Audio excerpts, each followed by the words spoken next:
Captain എന്ന നിലയ്ക്ക് വൻ പരാജയമായിക്കൊണ്ടിരിക്കുകയാണ് കേട്ടോ നൂറയെ സംബന്ധിച്ച് നിവിൻ്റെയും ആര്യൻ്റെയും ഔദാര്യത്തിൽ കിട്ടിയ ഒരു ക്യാപ്റ്റൻസി അതിനിപ്പോൾ ഇത്രയ്ക്ക് വില ഒരുപക്ഷെ നൂറ കൊടുക്കുന്നുള്ളതായിരിക്കാം. എന്തോ നൂറ ഒരു ക്യാപ്റ്റൻ എന്ന നിലയ്ക്ക് ചിന്തിക്കേണ്ട പ്രവർത്തിക്കേണ്ട കാര്യങ്ങളൊന്നുമല്ല നൂറ ചെയ്യുന്നത്.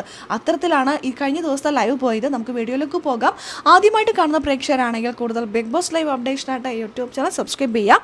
ഒരു ക്യാപ്റ്റൻ എന്ന് പറയുമ്പോൾ രണ്ട് പക്ഷവും കേൾക്കണം. അമ്മയെ തല്ലിയാലും രണ്ട് പക്ഷം ഉണ്ടാവും എന്ന് പറയില്ലേ, അതുപോലെ ബിഗ് ബോസ് വീട്ടിലും രണ്ട് പക്ഷം ഉണ്ടാകും.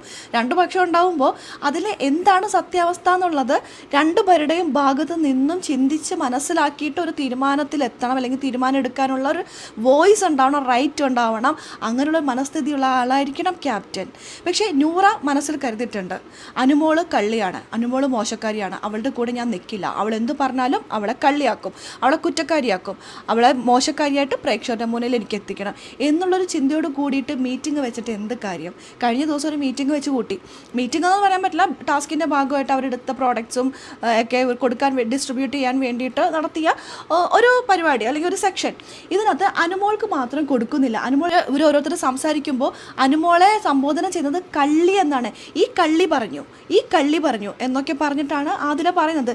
എന്തിനാ വെറുതെ കള്ളി എന്നൊക്കെ കേട്ടോണ്ടിരിക്കുന്നത്. എല്ലാം സംസാരിച്ചു കഴിഞ്ഞപ്പോൾ അനുമോൾ എഴുന്നേറ്റ് പോയി അവിടെ പോയി കിടക്കാൻ തുടങ്ങി. എന്നിട്ട് അനുമോൾക്ക് കിട്ടിയ സമ്മാനങ്ങൾ അനീഷിൻ്റെ അടുത്ത് കൊടുക്കാൻ.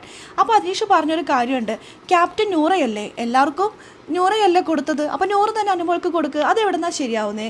നൂറ് തന്നെ വിളിക്ക്. നൂറ അനീഷിൻ്റെ അടുത്ത് പറയാണ് അവളെ വിളിച്ചു കൊണ്ടുവന്നേ, അവളെന്നല്ല അവരെ വിളിച്ചുകൊണ്ട് വന്നേ. ഇങ്ങനെയൊക്കെയാണ് പറയുന്നത്. എന്തൊരു അമ്മായിമ്മ പോരോ, ഇത്ര വലിയൊരു പ്ലാറ്റ്ഫോമിൽ വന്നിട്ട് ഇങ്ങനെ ഒരു സ്റ്റാൻഡേർഡ് ഇല്ലാത്ത രീതിയിലൊക്കെയാണ് കേട്ടോ സംസാരിക്കുന്നത്. അല്ലെങ്കിൽ ഇങ്ങനെയൊക്കെയാണോ സംസാരിക്കേണ്ടത്? അതിന് കൊട പിടിച്ചോണ്ട് അക്ബർ അങ്ങനെയാണ്, അങ്ങോട്ടും ഇങ്ങോട്ടും ആരും തല്ല് പിടിക്കേണ്ടതില്ല, ഇങ്ങനെ ഒരസി അവരെ കൊണ്ട് മാക്സിമം തല്ല് പിടിക്കാൻ കൂട്ടാനാണ് അക്ബർ എപ്പോഴും ശ്രമിക്കാറ്. അത് തന്നെ ഇവരുടെ കാര്യത്തിലും ശ്രമിക്കുന്നുണ്ട്. പട്ടായ ഗേൾസ് അടിച്ചു പിരിഞ്ഞു. ഇവരുടെ ഫ്രണ്ട്ഷിപ്പിൽ ഒരു തരത്തിലുള്ള ഒരു പ്യൂരിറ്റി ഉണ്ടായിരുന്നില്ല, അല്ലെങ്കിൽ അവരുടെ ആത്മാർത്ഥത ഉണ്ടായിരുന്നില്ല. ഇവർ ഗെയിമിന് വേണ്ടിയിട്ടാണ് അനുമോളെ യൂസ് ചെയ്തത്.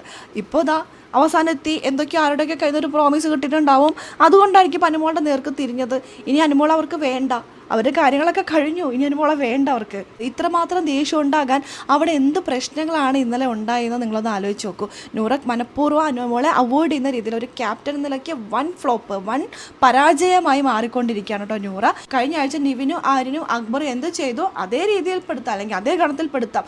ഒരു ക്യാപ്റ്റൻ നിലയ്ക്ക് രണ്ടുപേരുടെയും ഭാഗം ചിന്തിച്ച് മനസ്സിലാക്കി ചെയ്യുന്നതിന് പകരം എൻ്റെ മനസ്സിൽ ഇതാണ് അനുമോള് ഫേക്ക്, അനുമോള് ഫ്രോഡ്, അനുമോളെ വെട്ടിക്കീറി മുറിച്ച് പ്രേക്ഷകർ കാണിക്കണം എന്നുള്ള ചിന്താഗതിയിൽ മാത്രം നിന്നിട്ട് ഒരു തീരുമാനം എടുക്കുന്ന ഒരു കഴിവില്ലാത്തൊരു ക്യാപ്റ്റനായിട്ട് എനിക്ക് തോന്നി. ഒരുപക്ഷെ അത് വെറുതെ കിട്ടിയ ക്യാപ്റ്റൻസി ആയതുകൊണ്ടായിരിക്കാം. ഇന്നത്തെ ലൈവിൽ എന്തൊക്കെയായിരിക്കും നടക്കുക എന്ന് നമുക്ക് കാത്തിരുന്ന് തന്നെ കാണാം കേട്ടോ. അപ്പോൾ ലൈവ് അപ്ഡേഷൻ നമ്മുടെ ചാനലുണ്ടാകും. ആദ്യമായിട്ട് കാണുന്ന പ്രേക്ഷകരാണെങ്കിൽ കൂടുതൽ ബിഗ് ബോസ് ലൈവ് അപ്ഡേഷനായിട്ട് യൂട്യൂബ് ചാനൽ സബ്സ്ക്രൈബ് ചെയ്യുക.